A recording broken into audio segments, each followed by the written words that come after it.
Hello Sabimons, welcome back again to my channel, and if you're here to subscribe, please tap on the subscribe button and join. Today we'll be preparing beans for school lunch.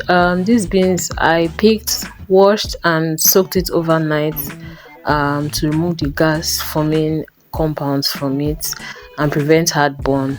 So as you can see now, I'm just washing it and putting it into a pot to cook, and that's all that is just happening here right now. Once that is done, you add enough water for it to cook until it softens, and that's what I'm doing here. Added 2 cups of water because the beans is much, and cover to cook. So this is me here checking on the beans to know how far, and as at this time it's not yet soft, so I cover it back and go ahead to prep my plantain.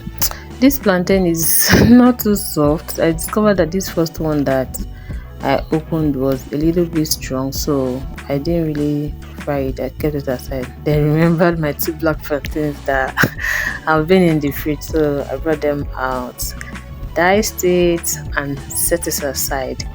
After this, I checked on the beans yet again to make sure it's not been overcooked, and it was still okay, so decided to make the sauce for the beans in another pot or saucepan, anyone you wish to. Went in with my tomato paste, then the crayfish and fresh pepper mix. Went in with my seasoning and my salt. Please, people will pardon me today. For some reasons I don't have onions in my house and I didn't discover early. This is 5:30 a.m. and I can't possibly go out to get onions, so I made it like that and it really came out nice. Although I would have loved to use lots and lots of onion in this recipe, but I don't have and I didn't discover that on time. So I've gone in with my salt. Just turn, when it's dried, it's okay, you turn off the heat, and that's it for the sauce for the beans. You taste it to make sure everything is coming together properly. If you need extra salt or extra seasoning, you can do that.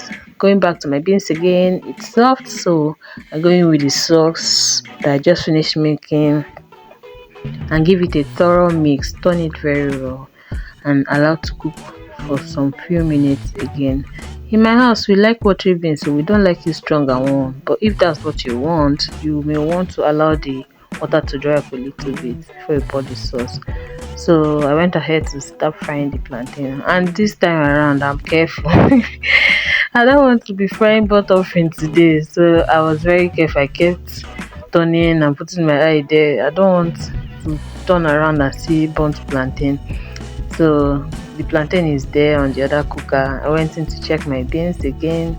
It's still a little bit watery, so I leave it to cook a little bit more. Went back again to my precious plantain, and because somehow I'm here, it's pretending it's not frying quickly. Once I leave now, it will burn. This is the second time I'm checking the beans and it's done. I'll allow it to sit down there. Please don't tell me it's too watery. It's not. For us in my house, it's not. By the time it cools down, it becomes a little bit thicker, and you will see that at the end of the video when I decided to serve it, because after I turned it off, I went to do other things, get the kids ready for school before serving the food.